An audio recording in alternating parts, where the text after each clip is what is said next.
most companies are still hell-bent on the tick box exercise. I think there are probably quite a lot of organisations who genuinely do want to understand the perspectives of all of their employees and want to do better.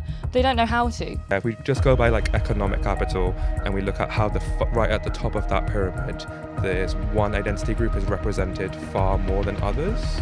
When you do have privilege, it's something you don't see. If you feel frightened to disclose a part of your identity that makes you different, then maybe consider if it's the right place for you.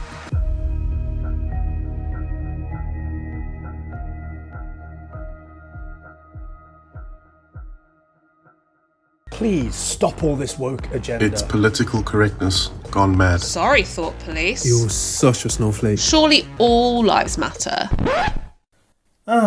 Did those sound familiar? Here on You Can't Say Anything Anymore, we unpack the nuances of these comments and bring sidelined lived experiences to the forefront. Brought to you by Diversifying Group. Most companies are still hell-bent on the tick box exercise. I think there are probably quite a lot of organisations who genuinely do want to understand the perspectives of all of their employees and want to do better. They don't know how to. If we just go by economic capital and we look at how right at the top of that pyramid, there's one identity group is represented far more than others. When you do have privilege, it's something you don't see. If you feel frightened to disclose a part of your identity that makes you different, then maybe consider if it's the right place for you.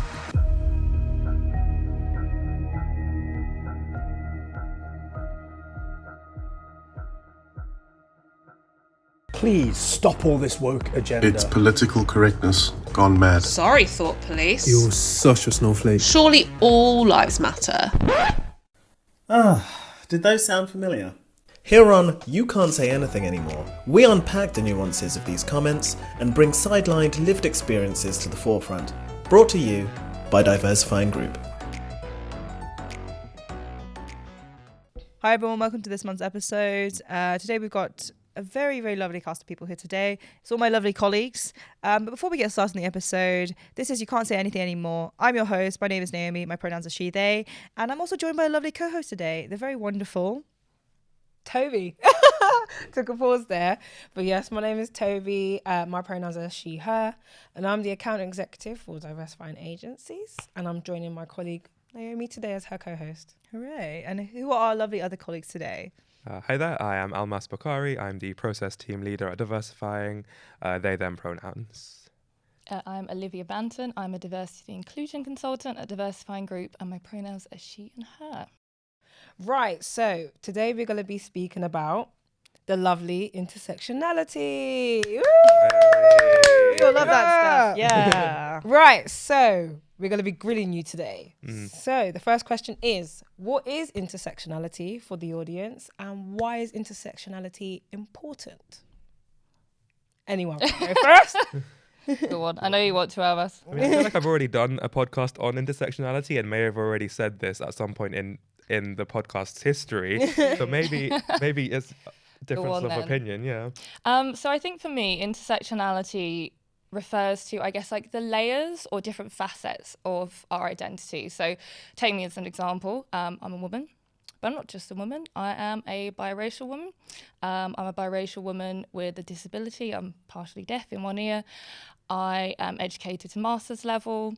There's a whole bunch of things that make me into who I am. I think intersectionality is just the acknowledgement that we have all of these different kind of aspects to our identity, and they impact the way that we experience life on a day-to-day basis.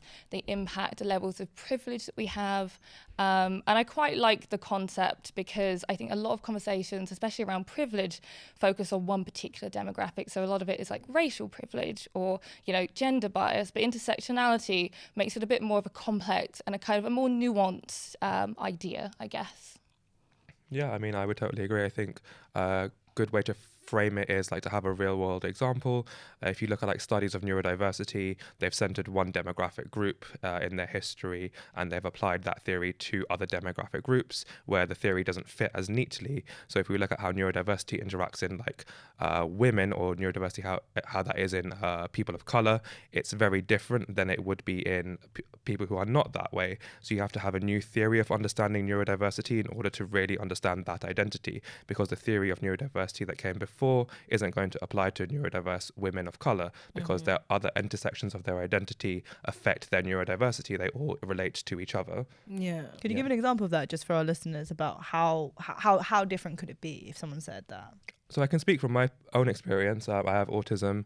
I was diagnosed at age 30 because like studies in autism in the past have centered male autism, and I am non-binary. Male autism in children manifests in specific ways, and that's why women with autism get diagnosed later in life, and why queer people also get diagnosed later in life, because the theory of autism that doctors are currently using is not intersectional. It centers white male children. And I'm none of those things. Therefore, autism in me has been very different, and it took doctors longer to pick it up because of that reason. Yeah. Okay. Yeah, it's very interesting. I think that's one of the big things, isn't it? A lot of you kind of both of you spoke about how broad intersectionality is and how it comes into everyday facets of life, and both of you have mentioned how it kind of has impacted your lived experience, and it's all different parts and facets of who we are and everything. I guess kind of wanted to go a little bit into a bit more about the data side and things. Obviously this is a conversation around data and intersectionality. What would be then, so we just defined intersectionality, what would be an intersectional approach to data, and why would this be important to the I suppose? How does it have relevance? Yeah, so going back to the studies that I've just mentioned, I guess if the study had been intersectional, then the sample group would have had more identity characteristics in it, rather than it being one identity group. You can't study one identity group and then take that study and apply it to all of humanity. So your sample group has to have lots of different identities in it for it to present valuable data. Yeah. Yeah, and I guess building on that, I think one of the things we recommend at Diversifying Group when it comes to data collection best practice is you want to collect, at the very least, the demographics that are protected characteristics under the Equality Act. So those are, and I'm going to, if I'm missing any, please do let me know. It's gender, age, disability, sex, sexual orientation, marital status. I can't remember if I said gender identity. I think I'm missing two, and I don't remember exactly. I'm terrible, so I would not even be able to help you I here. think gender, sex, and also gender reassignment are three separate categories. I think so. Yeah, I think so. And then I think you missed like another one as well. Did I say pregnancy status? Oh no, I don't think you did. did. Yeah, exactly. Pregnancy Yeah, status. yeah. But also, if we're talking about kind of demographics and going beyond the, I guess like the baseline, one of the things that is quite a big thing in sort of diversity inclusion conversations I've had is socioeconomic status. So I think it's really important to look at that because again, it's one of those things where it's like an invisible form of diversity, but it's something which does predict people's outcomes, and it does like intersect with things like race, things like gender. So yeah. For sure. Could you explain a little bit to our listeners about how somebody who might not know, how does that intersect with race? How does it play a part with the other ones? I think often when you have conversations about race, you kind of have to have conversations around like income. So I was privately educated, and I don't know the exact diversity statistics within my sort of cohort, but it was more white than not. So often, and you see that in a lot of places, a lot of like doctors and lawyers and that kind of thing. Like again, I don't have the stats to hand, but in terms of like high status, high occupation, often those people are also white, and that's how you have to consider these things together rather than looking at them as completely separate entities. Yeah, so I think socioeconomic status is correlated to racial identity and also sex and or gender. We can see that in like the higher up you go in the socioeconomic status, the more like unified identities become, and it tends to skew more towards heterosexual white men. If we look at like, the vast amounts of like CEOs of FTSE 100 companies, that's what they are, right? And those have like the higher socioeconomic status if we go by just economic capital, but then also social capital is another thing that we maybe don't have time to touch upon. But yeah, if we just go by like economic capital and we look at how right at the top of that pyramid, there's one identity group is represented far more than others, then we can see that actually if you just try to tackle socioeconomic inequality by addressing just money relations, you may escape the fact that racism and sexism affect socioeconomic status. And if you just try to say, oh, actually, if I just try to help the working class, then I can address socioeconomic status as a problem, you will in fact not help the working class because the working class correlates with other identities. Like, yeah. Can I ask a question? So you have you filled out those? I think we've done one in our company already. We filled out this form and it asks you, did you get school dinners? Yeah. Oh yeah. Is that what that form is feeding into? Intersection. So all this time I've been filling out that form and I didn't realise what I was filling out, because in my previous job I filled that out and I was like, why do you need to know this? Why do you need to know if I was private schooled? Why do you need to know if my parents were employed? It was quite, to me, I didn't understand what was going on, but this learning more about intersectionality since I come into this company makes so much more sense. Why they're asking those questions. But before, I was just like, I didn't put two and two together. So that, I just wanted to clarify that. Okay. No, that makes complete sense. And I think the reason that some of the questions are phrased the way they are is just because of the sensitive nature of the topic. And one thing we also don't want as sort of general kind of in data collection is for people to exhibit demand characteristics. So if you ask someone very directly, do you think you're upper class, lower class? Most people will probably they say not. middle class. They won't tell you the They always say truth. middle class or something. Yeah. Something crazy like That's that. like the middle ground, isn't it? Yeah. Middle class. Exactly. Only got 7 houses. Only got 7 cars. It's like one of my aunts only has a master's degree. I only have 5 Lexuses.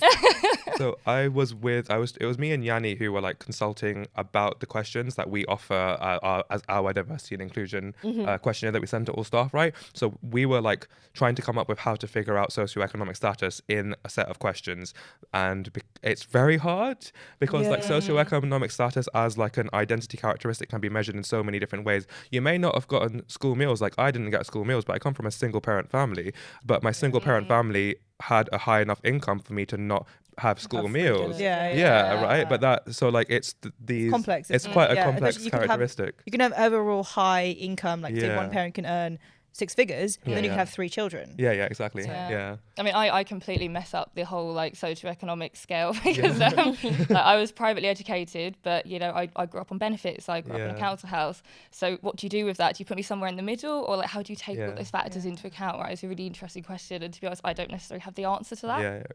Sure. On top of that, also your individual identity, as the ones that you mentioned earlier as well. Like that must be just sort of like, whoa, where there's all these things here at play. Oh, we could do a whole podcast on that.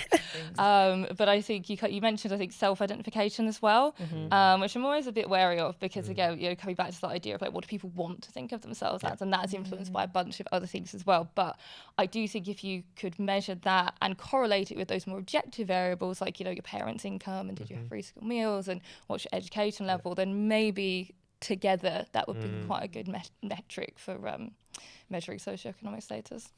Okay. So I have a question actually around the race box on those questionnaires. I know that they're often quite talked about a lot because the way that they categorize them is always up for debate, isn't it? I think especially myself, East Asians are never in the Asian box. It's so confusing. It's like, oh, I guess I'm not in. Where the hell am I? So what do you tick then? Just you have to tick based on your actual ethnicity. If that makes sense. Yeah. Like, so if you're Chinese, and if you're like anything not Chinese, you're just in Asia. You're an Asian other. Yeah, Asian other. If you're Filipino, which is a really high percent, like a fair amount of people in the UK are Filipino, you're Asian other.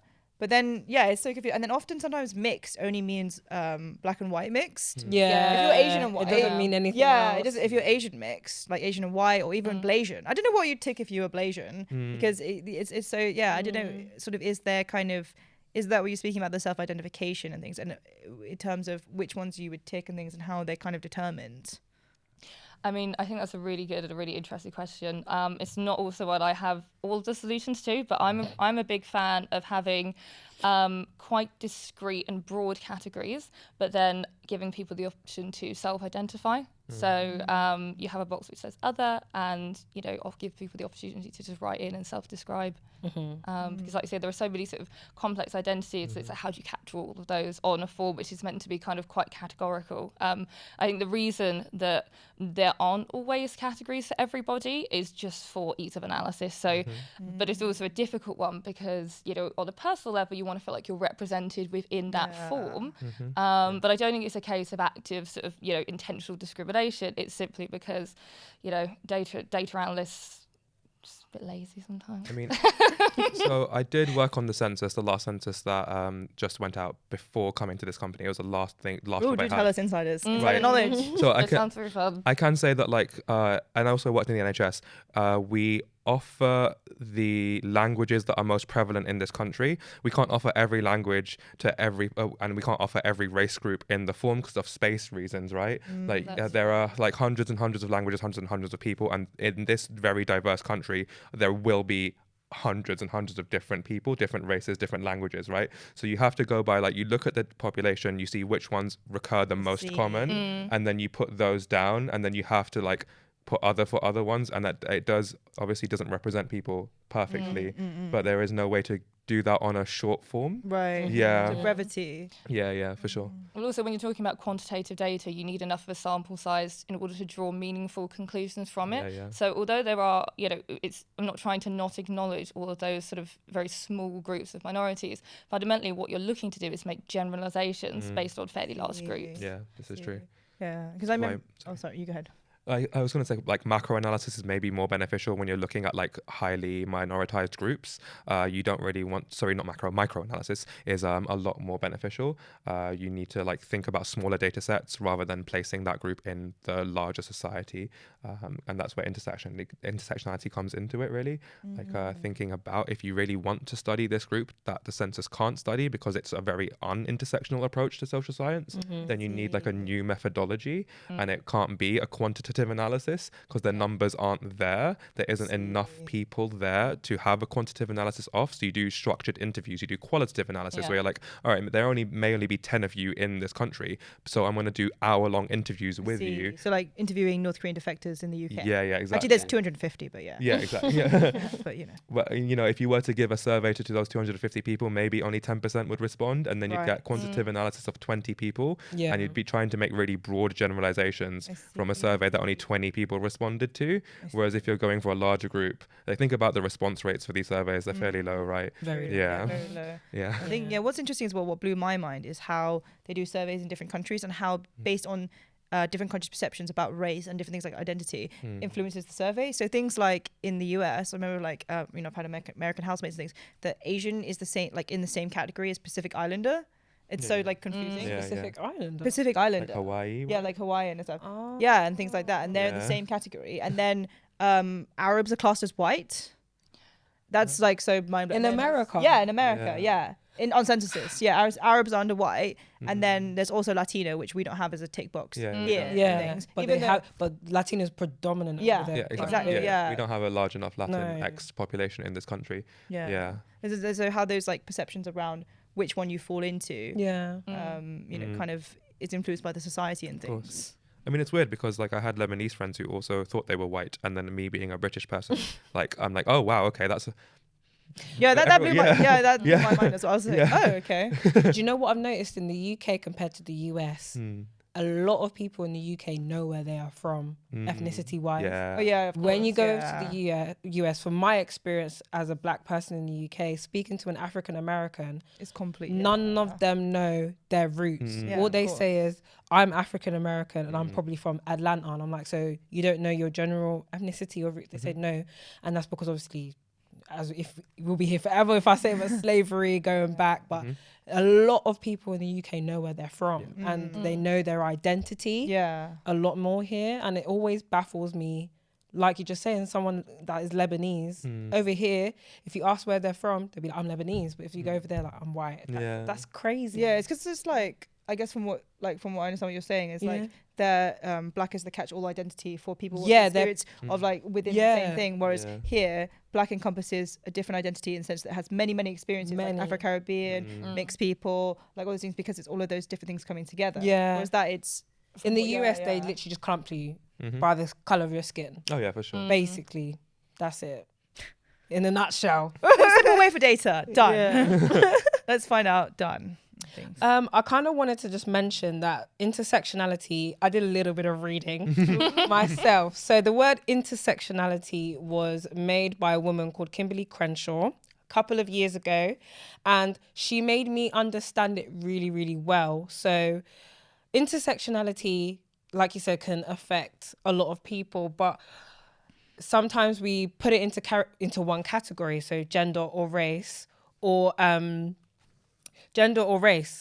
So for example, myself as a black woman, I am fighting two different ones. I'm fighting race and I'm fighting gender.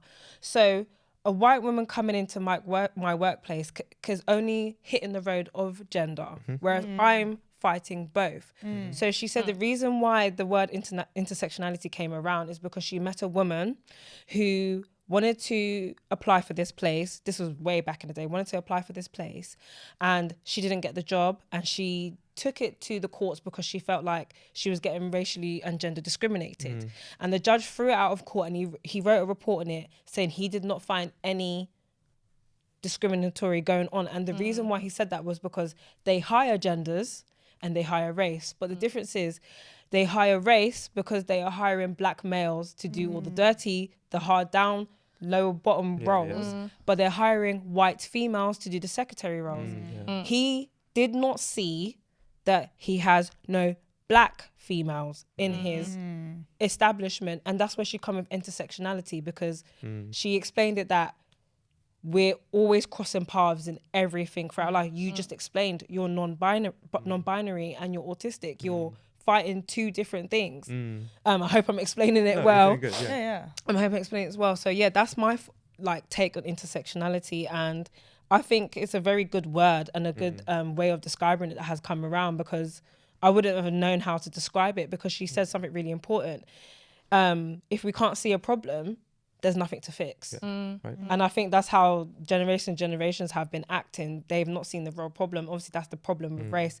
That's the problem with racism. That's the problem with why females are getting lower pay all the time. Yeah. That's the problem in all genders. So I just want to obviously give a backstory and on a bit of context on what intersectionality is and why we're talking about why data is needed in establishments at the moment in order to combat that intersectionality. Don't know if anyone has any more thoughts on that. I think you picked up on a really interesting point, which is about, and it's one thing that intersectionality kind of allows us to acknowledge, which is that you will experience different kinds of discrimination based on those different levels of identity. So, for example, me as a woman, I might get discriminated against by, getting a lower salary offer for a job, or people assume that I can't do math or something like that. But, the sort of the take two. But the sort of, with my sort of being biracial, that discrimination is very different, and even within that, so I'm getting braids next week because watch this space on the socials. What kind of braids are you getting? Are you getting what style? I don't know. Haven't decided yet. Are you gonna get beads or anything, or? I'm kind of just letting my friends just. Yeah. Go to town with my hair. So Yeah. I'll keep it under wraps. Yeah, so But one of the conversations I've been having is, how is this going to impact the way that people treat me, right? Because no one assumes that I'm half Jamaican. But getting the braids, I think I'll have a very different. You'll be read differently. Yeah, You'll be perceived differently. Yeah. So next podcast. Come on with my braids. Yeah. That looks so cute. Aw. Yeah. It's interesting, isn't it, about you saying about the visual form of data collection? Because if somebody looked around, they might say, "Oh, there's no Jamaican people." Maybe that might be your experience. I don't know. But then maybe if you wore braids, I don't know. There might be something different in that. I think people would definitely make they'd make that connection much more quickly. Yeah. And then I guess in terms of data in terms of visual representation in photos, you know, office pictures, that's always a big sort of data. It's like, oh, okay, how many people we see in a wheelchair? But then there might be invisible disabilities, or there might be people, you know, of mixed backgrounds or anything like that might not be the most, you know, it's not the thing we're always looking for, if that makes sense. Yeah. You're not looking for it in a certain way. Right. So could you answer, who do you include with data and how do you collect it? It depends on what you're trying to achieve, really. You have to set out like your methodology. Are you trying to do a small scale analysis that's very in depth, where you capture people in their voices, their stories, they're like a large section of their identity? Or do you just need to know whether they are black or white because you're trying to do an analysis of like 1,000 people at the same time? Therefore, you just need to do a tick box. It just depends on what you're trying to analyze. Yeah. I think it also depends on, I guess, what you're trying to achieve. So for me, there's like diversity data and then there's inclusion data. And I would say in terms of best practice, you kind of want to collect both. So for me, diversity data is, you know, like those demographic things we were talking about in terms of like the 9 protected characteristics, like age, ethnicity, sex, sexual orientation, etc. And that's important because you want to know, you know, how many women do you have in your organisation, how many minorities. But I think that's step one. I think inclusion data is kind of answering questions like, how do people feel? Do they feel a sense of belonging? Do they feel a sense of psychological safety? And ideally what you want to do is have both and correlate those with each other. And again, this is where kind of the intersectional approach to data comes in. So you want to know, do men and women feel differently about belonging to the organisation? You know, do men feel safer? Do men feel like they have more opportunities? But then you want to sort of look at that in even more specific ways. So do the experiences of black men differ from the experiences of white men? Do they differ from the experiences of black women and white women? So how would you go about collecting this type of data then? So the first step, the diversity data, is like, you know, the diversity monitoring forms that we're all very used to filling out, right? So we know how to collect that. But the secondary data that not a lot of people are willing to collect, the inclusion data, it requires a more in-depth analysis. You are doing interviews, you are asking people for longer form, like ideas from their head, not just ticking a box, right?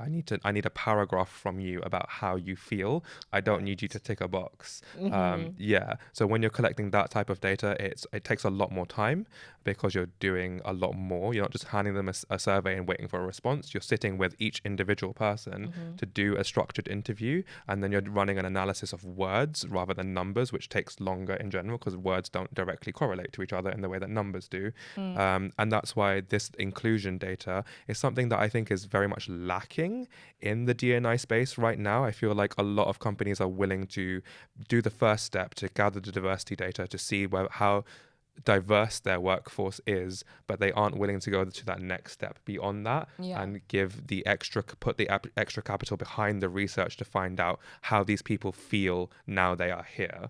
And that's the main thing that I want to like build upon in the D&I space. Yeah, because I think most companies are still hell-bent on the tick box exercise. Oh, we need one black person, we need an Asian, we need a male, we need a female, we need a disability, we need a working mum. Literally, we need to tick all those boxes. We have a gay dad, please. They're more love it. They're more hell-bent on that first questionnaire, that first survey that you said, instead of sitting down actually getting the other part of D&I, which is inclusion. So we still obviously, like I said, have a long way to go in getting that data.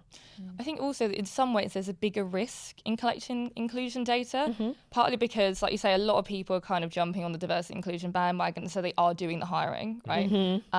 And it kind of benefits them in some ways. So, like, you know, you go onto the staff profiles. It's something you can easily see. It's a quick win for them. Like, oh, you know, we've got our sort of token every sort of demographic. But once they collect that data on inclusion, it turns out that actually, like, all the black women feel really unsafe in this company. You know, it's home truths, isn't it? That they don't want to hear. Exactly. That's home truths. But I also think it's not something that people are trained in how to collect. Like, I think there are probably quite a lot of organisations who genuinely do want to understand the perspectives of, you know, all of their employees and want to do better.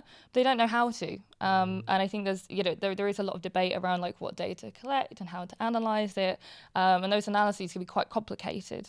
So it is understandable. I don't think everyone has bad intentions in terms of not collecting inclusion data. They just don't necessarily know where to start. What would you say then to people that don't want to be like, oh, I prefer not to say, or some people feel like they'll be singled out, you know, oh, I'm the only gay blah blah person here, so they'll know which one's mine. That's a really good question. I would say if you have that fear, then you shouldn't be working in that place. Because there was a time when I was frightened to disclose that I have autism to a lot of the places that I worked at. And then in hindsight, I shouldn't have been working there. If I was frightened to disclose to them that I have a disability, then it was the wrong place for me. And if you feel frightened to disclose a part of your identity that makes you different to your employer, then maybe consider if it's the right place for you. Yeah, Yeah, you've got a really good point in that, actually. Yeah. Because I think if you are worried to disclose, that suggests you fundamentally don't feel like you're going to be supported. And it's probably in part because of your identity, which is a real problem. Yeah, and it's about, like, as social scientists, we kind of need to know that data, and we value it when you are willing to provide it, because it's how we can help. We need to know who you are and your problems in order to be able to help them. And if you are unwilling to give us the data, then we can't try to help. Yeah.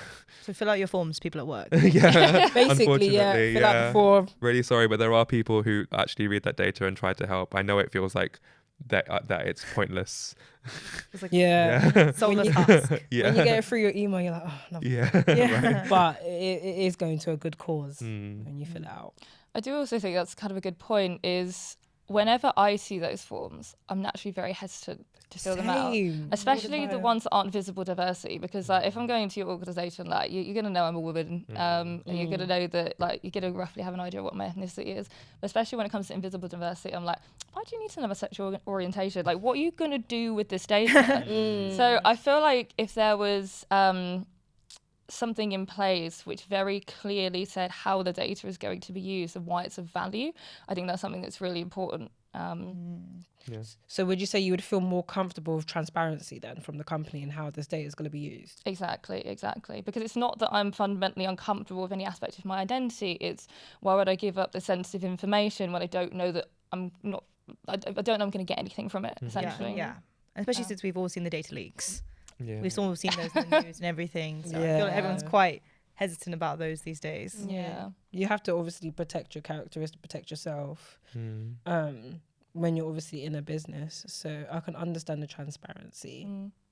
You also kind of want to know who's going to be, who's going to be using this data, or who's going to be privy to it, right? Because you want to make sure that it's someone who is somewhat removed from necessarily like your direct line of management, for example. Like, I kind of want it to be an objective third party rather than people who I'm going to be working with on a daily basis. That makes a good point, actually. Yeah, especially for people, with things such as very sensitive issues like sexuality, gender identity, and things that many people might not be out or might not be comfortable with their colleagues knowing those things. So then they might be thinking, oh, well, if I put this on the form here, then they might think there's not so and so characteristic here, but I don't want to be outed to my whole team or something. Exactly. And that's why most of them are anonymous. They stay anonymous, which is better, isn't it? But I guess the trickier thing is if you are multiple identities, if you're all very specific. Like, there is, how many people in the world are South Asian, autistic, queer, like, right? And over 6 foot. In one, true. right, in one company. So if I were to fill out that form, it's very Already. easy to find out who it belongs to. Yeah. Okay, yeah. You're right. Big time. You're right. Things. So I guess I was wanting to go into a bit about like, when is it important to collect data? Obviously we've gone a little bit about our hesitancy over filling out forms, but when would it be important to collect this kind of data? So I think one thing that I've seen with clients that I've worked with is they come to me and they'll say, oh, we have a problem with attracting ethnic minority candidates, as an example. And what we'll get their data, and at each stage of the recruitment process, you look at how many people applied, how many people were selected, how many people at the first interview, how many people at the second interview. And where they think they've got an attraction problem, they actually don't. So the amount of ethnic minority candidates that apply is roughly in line with, sort of general population stats. It's actually at, the CV screening stage or the first interview stage or the second interview stage where you see that drop off. But without the data, you don't know that. So I think collecting data at each stage of the recruitment process is really important, because then you can identify like a specific point at which there might be, some sort of challenges or potentially like active discrimination. And there could also be a retention process as well, a retention problem. I mean, with those staff, maybe you are attracting them, maybe they are getting through to the interview stage, but they're leaving in their first few months. Maybe they're not passing probation. Maybe they're immediately looking for a new job because the culture is not right for them. They don't feel welcome. Yeah. And that requires more in-depth analysis as to why that's occurring. We get a lot of like we work in recruitment. A large section of the business is recruitment. You will get people being like, okay, how many of this characteristic have you placed in this role? Like, how many women have you placed in science roles? How many black people have you placed in finance roles? And it's like, why aren't you asking how many are staying, how many people are happy? Right? You just want them there, and then once they're there, you're done. Done our job. Yeah, right. You're fine Pat on the back. No problem. Recruitment soul. The You most should be important asking- is keeping them. Yeah, right. How do they feel now that they are placed? How many people are staying beyond a year? Are you collecting that data as to like, okay, you've placed this black person into this finance role. Are they staying there, or are they moving, right? And that's the important section that's maybe missing from the analysis right now. Yeah.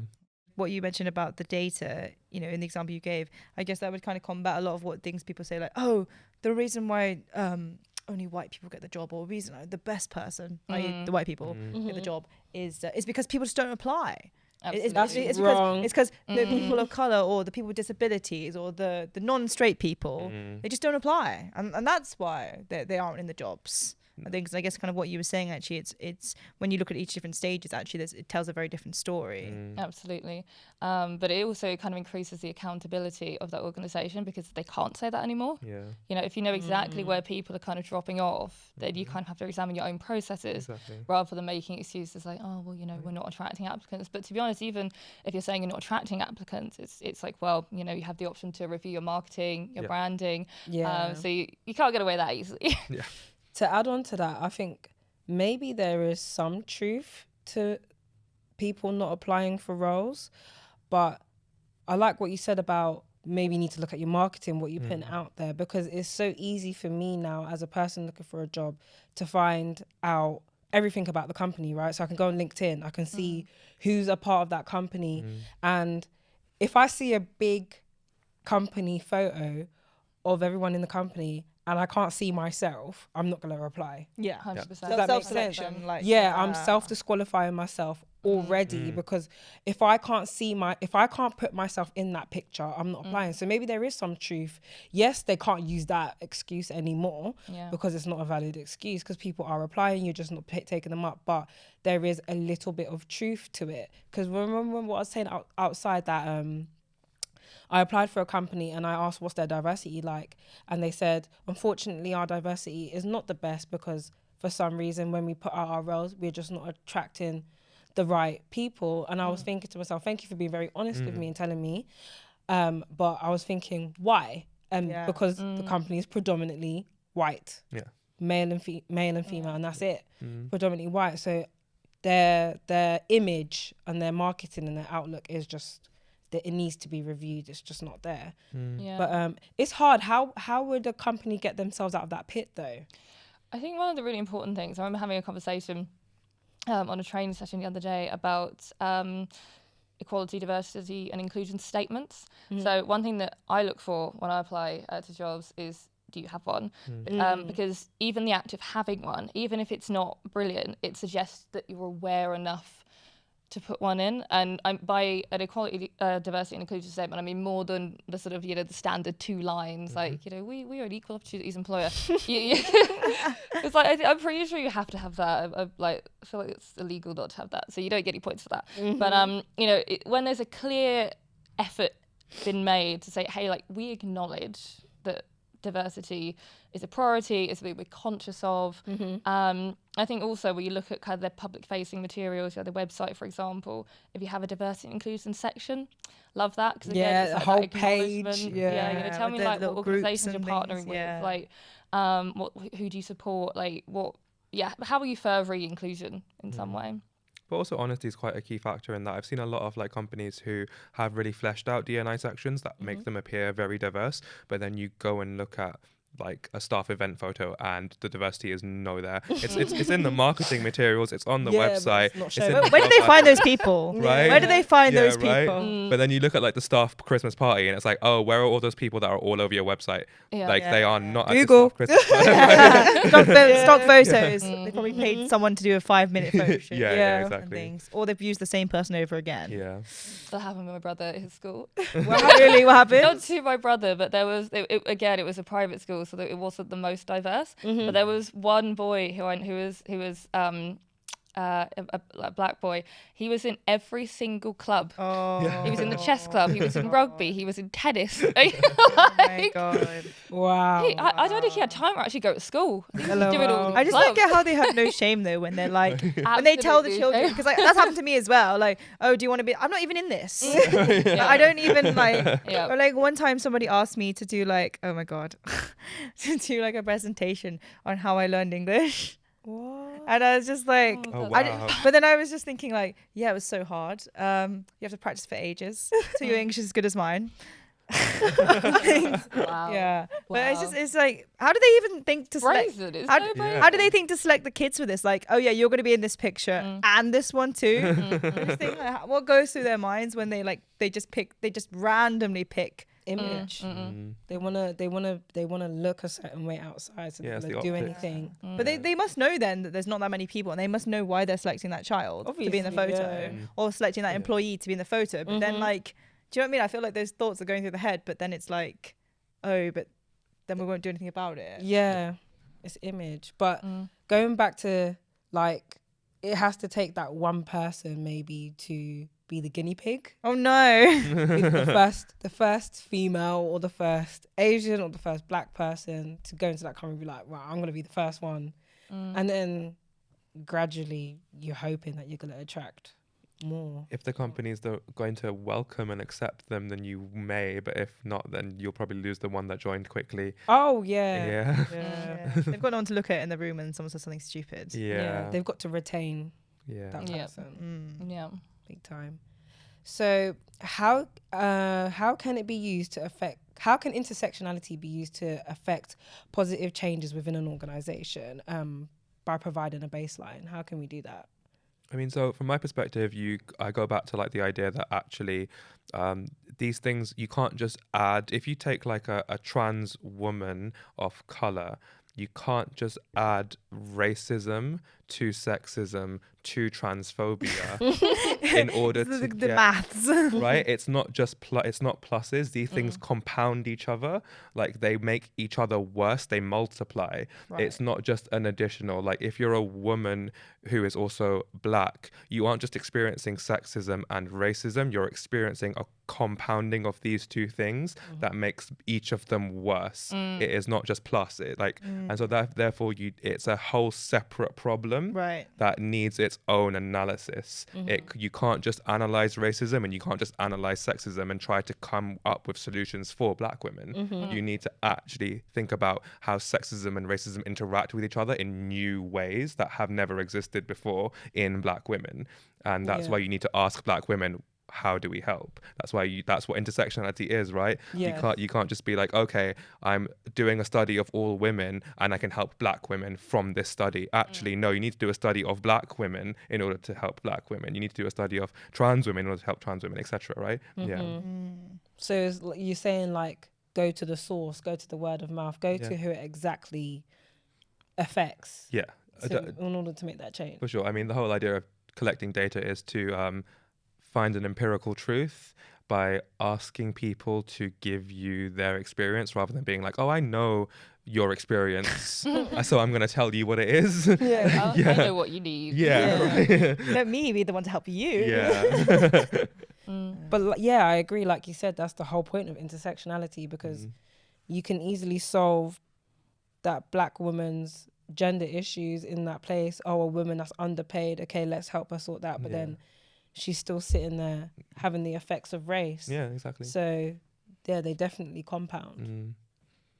And I think that's very, I mean, I liked last weekend, I think it was Gabrielle Union gave a speech at the NAC. Yeah, for her exactly. daughter. Yeah, and I think she said the intersection of blackness and transness in this country continues to be like bad, really, really bad. And like, that's my main focus of why intersectionality is so important to me, is like, you look at like mortality rates, right? Mortality rates in black people higher than the average populace. Mortality rates in women average than the higher populace. And that's because like the medical institution is failing both of these groups, right? But if you look at mortality rates in trans women of color, it's not those two rates added, it's 20 times those rates, Higher. because those biases affect each other and make each other so much worse. So like you need a whole separate analysis to figure out what's going on there, because it's not just the addition of these two parts. Even in its own race, Kimberly she did a really, really good exercise. So she made the whole audience stand up, and then she said, I'm going to say some names and I want you to sit down if you don't know the name. So she reeled off black male and females that have been killed in America by police brutality. And a lot of the audience knew who the males were. But as soon as she started reeling off the females, only 4 people was left out of a whole entire crowd. And like you said, it's those issues, it can even be in one race, still the gender issue is still happening. The media put out a lot about the males getting killed, but where was the females? Maybe one. I think even myself, I knew 2 out of maybe 5. And that's really, really bad. Yeah, I guess it's with you're speaking about the sort of even within one group, there can be so much variation and so much kind of almost hierarchy within those ones about which voices get heard or which stories get heard or which ones get. And you know, you spoke about this, Almaas, about the idea that it's not just added, it's compounded, and these things interplay. I guess it's kind of like you know, kind of about how people. When we talk about like monoracial people or biracial people or just multiracial people, people kind of seem to view it in the lens of like, okay, so if someone's biracial, then they're just like, they're black and they're white, and those experiences put together, and that's just not it. Obviously it's not. And it's you know, and if you're multiracial, if you're multiple different things, it's okay, it's 4 different things, and then you just put them together. Then that's not how it works. All of these identities and all of these experiences, you know, we said, for example, like black women, that's its own experience itself. It's not just black and you know, and women put together. That's it. We know what the experience is like. Done. Yeah. For sure. Yeah. I agree. Yeah, so I guess the last question would be around how can inequality be reduced, and how can we measure this? That's a good question. Poses a massive ideological problem, I guess, because I don't know. You do analysis of people. There's you run a very real risk of imposing truth onto someone that is not true, because you're a scientist. You're going to a group of people. You're trying to like come up with an analysis of this group and their problems, right? But you are a scientist. You are not in that group. Therefore, you run the risk of creating truth out of nothing. What if you are in the group? What if you exactly right? So this is why we need more scientists from different intersections of identity. Scientists that have existed thus far have come from one group generally, and now there's more access to the group of scientists from different people, and therefore there are more sciences that are fully realized being produced. So like really, I think the best way to create equality is to create more diverse scientists, because scientists are the people who are able, like social scientists specifically, are the people who are able to create equality through analysis, right? But social scientists are also a privileged group that is not representative of all of humanity. So if you can make that group more representative, if you can make more social scientists who are women of color, who are trans women, who are queer, then they can do better analysis of their people, rather than like forcing a truth that may not really exist. So you're saying then, if there was a research, let's just say I did a research about British Chinese people in the UK, would you say that you know, if in this fictional world where I have a PhD, but would you say that would have more inclined to be more close to the truth than somebody who was looking at it from the outside, not from that characteristic? In traditional science, no. In traditional science, you need to have removal or objectivity from what you are studying in order to analyze it, right? But I don't think that's true. I think I think objectivity is a fallacy. I think you are not able to be objective about another human in any way, shape, or form. And if you will impose your biases onto your science. Because we all live in a society Yeah, exactly. with biases. I mean, if we go back to like Michel Foucault, there is no such thing as science without power, right? Science is a form of power relation. You will impose your personal bias into your science. And if you try to claim that your science is objective and free from bias, then you're not a real scientist. So really, what you want to do is be like, okay, I can minimize my bias by belonging. It may not be ethical. It may not be ethical in traditional modernist science because I'm not objective. These are my people. I can't view them in a way that is emotionless like a normal scientist would, right? Back in the day, scientists would go to like societies and be like, oh, I'm just here to study you. I have no emotions. Yeah. Like, I'm just going to watch you all suffer and take notes. Right? Literally reminded, right? So my lecturer, I did linguistics, by the way. Yeah. And so my lecturer was the top linguist like around the world for looking at London Jamaican, the accent. Right. Specifically, and he was the whitest guy on the planet. I swear to God. He was like the whitest man I've ever met in my life. And just the idea of him going to London and being like, sorry, can you repeat that, please? Can you imagine him just like taking down these notes? And he was like the world expert looking at London Jamaican. And he had like history long of papers all about London Jamaican history, how it formed and everything. And I was just thinking like, just imagine that. Like, imagine him walking up to a random person and be like, yeah, can you say this word for me, please? Yeah. Can you just repeat that, please? You know, that would be hilarious. It's just like, it's crazy, isn't it? Right. But then I guess that's what you literally saying about that is. Yeah, how much of like the cultural bias from how he was raised is leaking into his work that is supposedly objective fact, but really isn't. Like, and we can see how like objectivity and subjectivity are really like ill-defined, and especially within social science, I think trying to seek objectivity is a fallacy, and so therefore subjectivity is a more fruitful route. Therefore, having emotional investment in what you are studying is good, and it's fine as a scientist to study things that you care about, that you're unable to be impartial about, because maybe you do experience racism.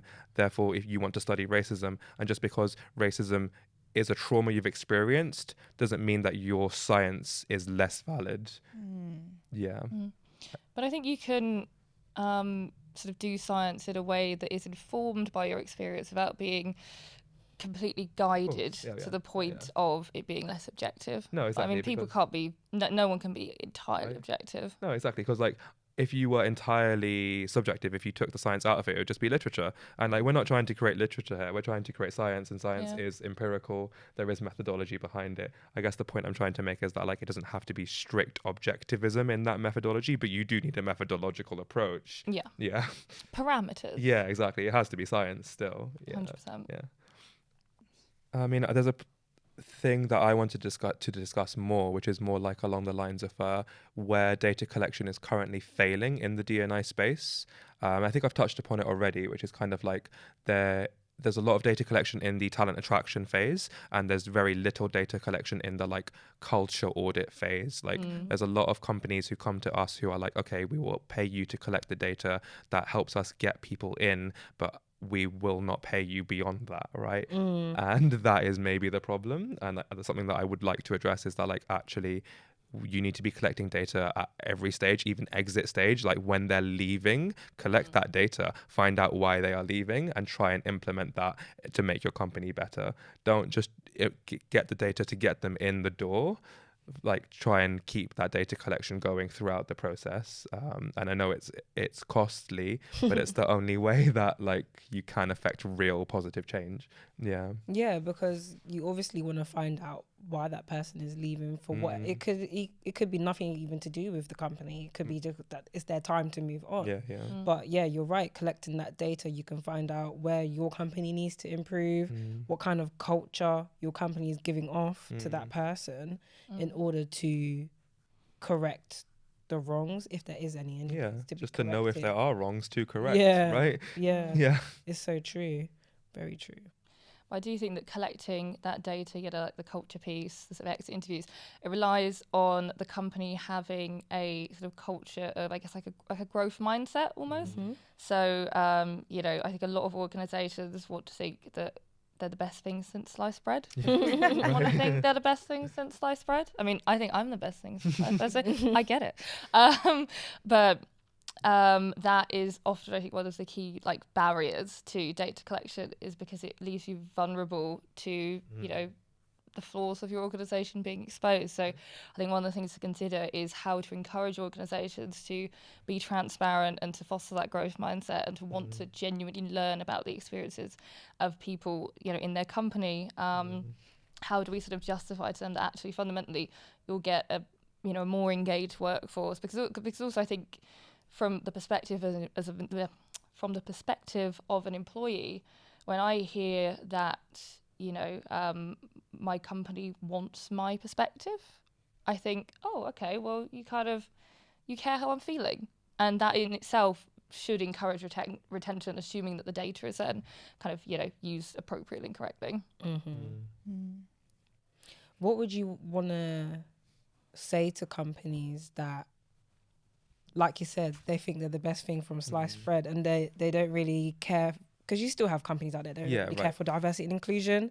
They don't care for intersectionality. I think some people think that the work is already done and that it's like, okay, we've already allowed women into the workforce. Why do I need to continue? Oh, we've already done this work. There's no reason for it to continue. And actually, like, I think we have to start with the idea that we are all racist, we are all sexist, because we exist in a society where racism and sexism are written into the structure.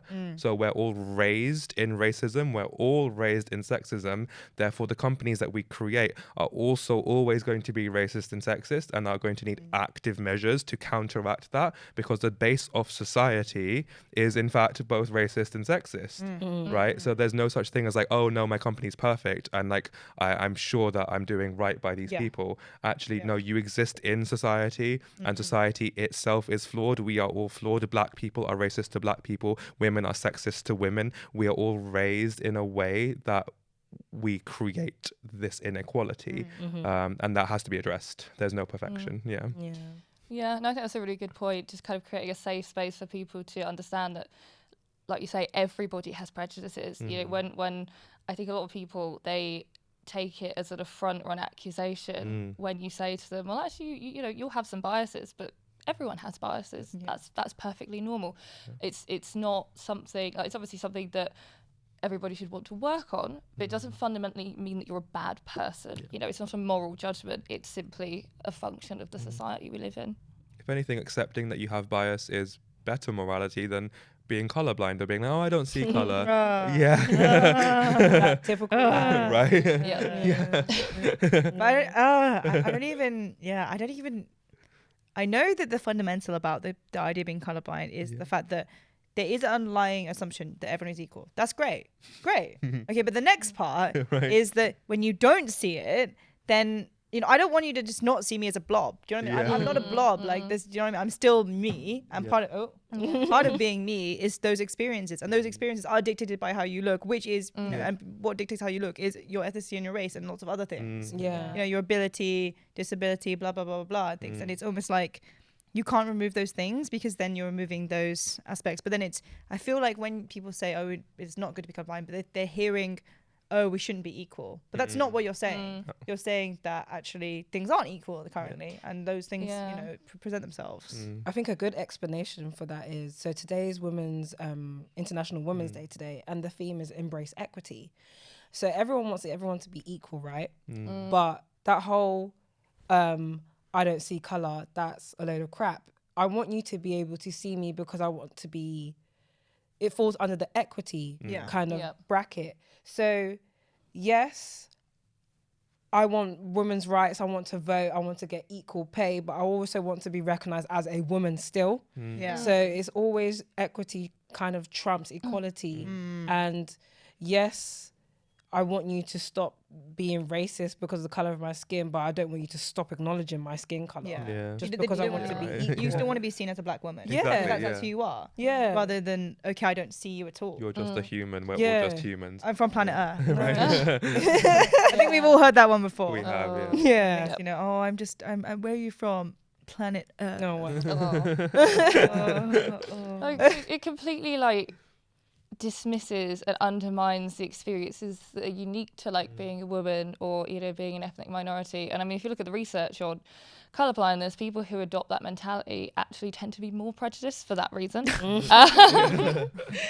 Just because it's, you know, I think it's often well-meaning, but it can be used as a front for you know, to deny absolutely. you know, that sexism and racism, different kinds of discrimination do exist. Yeah. I think that the part is so hard though, because the underlying assumption is that everyone is equal, and that's great. Like, I'm not trying to take that away. I completely agree with you, but Everyone's problems are different. Exactly. Yeah. Everyone's problems are different. Yeah. And Some people have to work 10 times harder than others. Yeah. exactly. Yeah. And some people will never even get noticed or looked at. Some people will Yeah. never get opportunity, and some people will never be included in certain circles. Yeah. Or they'll never be, you know, inferred in a certain way just based on, you know, how they look. Yeah. And it, go on. I was just going to say, that was a really interesting point. So I hear a lot of people say, oh, well, you know, I wasn't given very much, and I still had to work hard for everything I had. Is that a Nepo baby or? What, sorry? Was that a Nepo baby that said that? A nepotism baby. Well, maybe. And, you know, my response is always, no one is undermining the work that you've had to put in. I'm just saying that if you were, you know, for example, a black trans woman, you probably have to do a lot more to get to the same position. You know, everyone in med school has to work hard. Yes. Like, you can't really do med school and not work hard. But the experiences of people are going to be very different depending on lots of different demographics, and some people fundamentally will have to work harder than others. And that's when some tutors will mark you down purely. You can submit the same paper, but it comes from two different identity characteristics, and the tutor will give them different grades because of biases, right? Yeah. And that's why I think a lot of people are also blind to their privilege. Very, very blind to the privilege that they have. And that comment, well, I've always had to work hard for what I've got. Well, behind the scenes, you don't generally know possibly how you would have got there just based off your characteristics. I think that exists inside everybody, privileges and non-privileged, whatever they're called, like disadvantages and privileges, and that those things always interact. Everybody has some sort of privilege. and insight and different things. But then I think that some people think, well, oh, because I had this disadvantage, that trumps over my privileges. But actually, it's not. Some people have way less privileges than you to begin with, and have almost no advantages. You know, compared to. Sorry. No, you go ahead. I think that's one of the things about privilege is I think when you do have privilege, it's something you don't see. You only really consider your privilege when you don't have privilege. All amongst people that don't share the same level of privilege as you. Yeah. Like, I'm in the queer community. The queer community is largely white, but they do inhabit oppression, right? The oppression that we all inhabit of being queer. But then I'm like, actually, from my perspective, you're all quite privileged, and you're, because the queer community tends to be slightly more affluent than the general demographic as well. So it's like, okay, you're more affluent and you're whiter than the general demographic, and therefore, from my perspective, you are privileged. You're lacking intersectionality, but they focus really on the like, oh yeah, I'm queer and I'm oppressed. Therefore, we're all oppressed. Therefore, I'm one of you, and I'm like, no, you aren't one of me, babe. Sorry. I remember I had this similar conversation with someone. And I just look back on how dumb this was. They said, oh, you know, but I'm gay, and at least black people, like, their family's black. I don't have anyone in my family that's gay. And they said, you know, I think it's so much harder to be gay than it is to be black. And I'm saying, so you're assuming that everyone who's black isn't gay? Like, that just makes no sense. Black, right? Like, you can be gay, like gay, and it just makes no sense. And it's and if we just really get down to the visual aspect. Okay, yes, you know, many people assume based on, you know, some people will assume sexual, but like, you can see someone's ethnicity from far away. You can start shouting verbal abuse at them in abuse, and, you know, you can't see someone's sexuality from far away. You can make assumptions, but you can't see it, can you? Ask. Yeah, and it's sort of, it's the idea that, and then the weird fallacy that you couldn't be gay and black, you know, miraculous idea. You know, I think it's way hard to be gay. It's just like, what? I can't even believe we were even arguing about this. Right. It's sort of a, you know, but again, I think it's you were speaking about this, the idea that it's sort of exists within different people, different levels of privileges, and you know, the idea about oppression for one thing, it doesn't necessarily trump everything else. Exactly. And it doesn't. It's not like a 4-out card for other things. And you shouldn't expect people who are slightly less privileged than you to be like, oh yeah, you're one of us, you can come fight our fights with us. Because it's like, no, you're not one of us, you can't fight my fights with me. And if you were to try to, you'd be a white savior. Like, my problems are the problems of a queer person of color who is neurodivergent, and you are a white queer person, so my problems are my own problem and I know what's best for them. And like, stop trying to like be like, oh yeah, we're both oppressed in the same way. Like, wait, we aren't. You're not. Yeah. It's intersectionality, right? You have intersections of your identity that lead to inequalities that are specific to your life, and I have intersections of my identity that lead to inequalities that are specific to my life, and those are very different things. Yeah. I don't know if you have experienced that at all too. No, sorry, my eye was really itchy. Okay. I was like lost in that.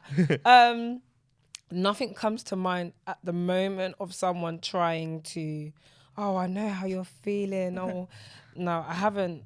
That's good then. At the moment, no, I haven't. If I ever come across it, I don't know how I would react. But yeah, I wouldn't. I feel like it's maybe mocking in a way, isn't it? Like you're trying to put yourself into a bracket where you're trying to feel how I feel, but you will never know how I feel. Right. You're never you're never in that bracket. You're never gonna exactly. experience that. Like he said, walking down the road, you can see the color of my skin first before you even know my sexuality. Right. Yeah. As a Someone could start shouting racist Yeah. things, Yeah. like right, like the second they Yeah. saw you. Exactly. as a queer white person, I would have to ask because I Yeah. wouldn't know off the bat, and I don't want to assume and offend someone. So I would have to ask. You're not gonna experience the same fight I'm fighting. But you have your own fight. Yes, I especially don't want to take that away from you. You are going through your own struggles as a gay person in this world, and we all know that's a struggle in its own right.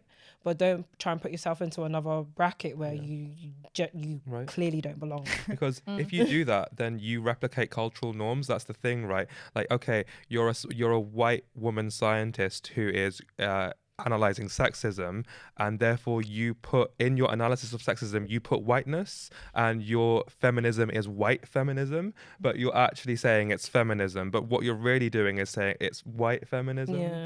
And like, you need to ask black women what they want. You need to ask like black people of queer people of color how their queer society interacts, because queer people will be like, oh, okay, yeah, we're going to create a pro-queer society that's also going to be anti-racist, like anti-trans, like, and it's like, okay, but where are the people from different races then that are part of this committee of people who are creating this utopia?